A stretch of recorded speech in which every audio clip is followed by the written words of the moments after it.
Hello friends, मैं doctor Pritam Sulakhiya from Nucleus IVF Pune.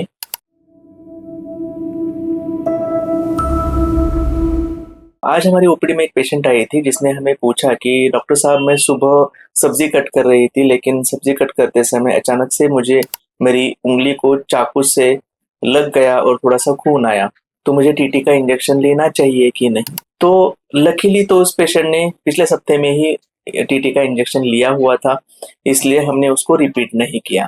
तो इससे एक सवाल मन में आता है सबके कि कौन से ऐसे वैक्सीनेशन है प्रेगनेंसी में जो हमें लेने चाहिए। वैक्सीन के बेसिकली दो टाइप होते हैं। एक होते हैं लाइव एटेन्यूएटेड वैक्सीन, जिसका मतलब है वायरसेस या फिर बैक्टीरियाज होते हैं, उनको हमने मेडिकली उनका इफेक्ट बहुत कम किया हुआ रहता है, जिसे हम इंजेक्ट करते हैं।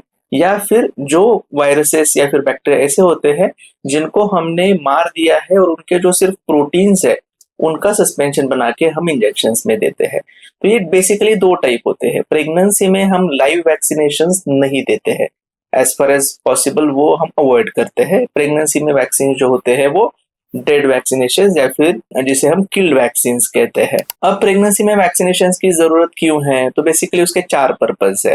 पहली चीज है, कोई भी डिसीज जो होता है वो मदर को ना हो, पहली चीज। दूसरी चीज है, वही डिसीजेस बेबी को ना हो।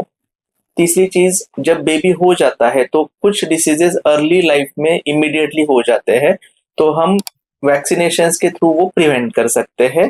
या फिर चौथी चीज, कुछ डिसीजेस ऐसे होते हैं जो हम वैक्सीनेशन के थ्रू उनकी सीवियरिटी कम कर सकते हैं, उनके प्रॉब्लम्स कम कर सकते हैं। अब ऐसे कौन से वैक्सीनेशन है जो हम प्रेगनेंसी में दे सकते हैं? पहला है टीडैप वैक्सीनेशन, जिसमें तीन चीजें कवर होती है: टिटानस, डिप्थेरिया और पर्ट्यूसिस। दूसरा होता है आपका flu vaccination.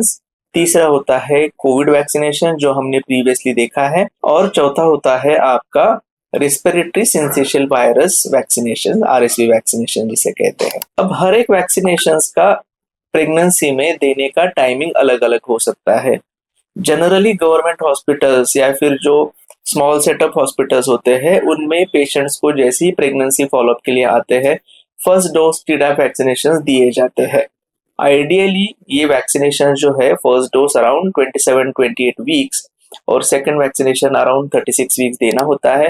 But most of the cases में पेशेंट्स अर्ली प्रेगनेंसी में दिखाने के लिए आते हैं, बाद में वैक्सीनेशन ड्राइव के लिए फॉलो करे नहीं करे ये थोड़ा सा इशू होता है।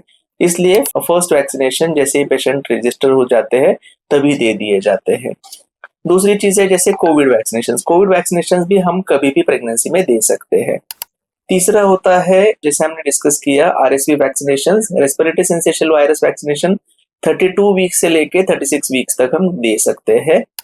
चौथा होता है वैक्सीन जिसे हम फ्लू वैक्सीनेशन कहते हैं। अब फ्लू वैक्सीनेशन की एक स्पेशलिटी होती है, जो हर साल नया वैक्सीन आता है और वो वैक्सीन हमें विंटर होने से पहले जनरली पेशेंट्स में दिया जाता है। एवरेज एज उसका 24-26 वीक्स के बाद में हम वैक्सीनेशन करते हैं। अब ये सारी चीजें हैं वैक्सीनेशन के रिलेटेड। वैक्सीनेशन के बारे में अगर आपके कोई भी प्रश्न हो तो हमें कमेंट बॉक्स में जरूर पूछिए। हमारी टीम उसको आंसर करने के लिए जितने जल्दी हो सके उतना ट्राई करेगी। Thank you.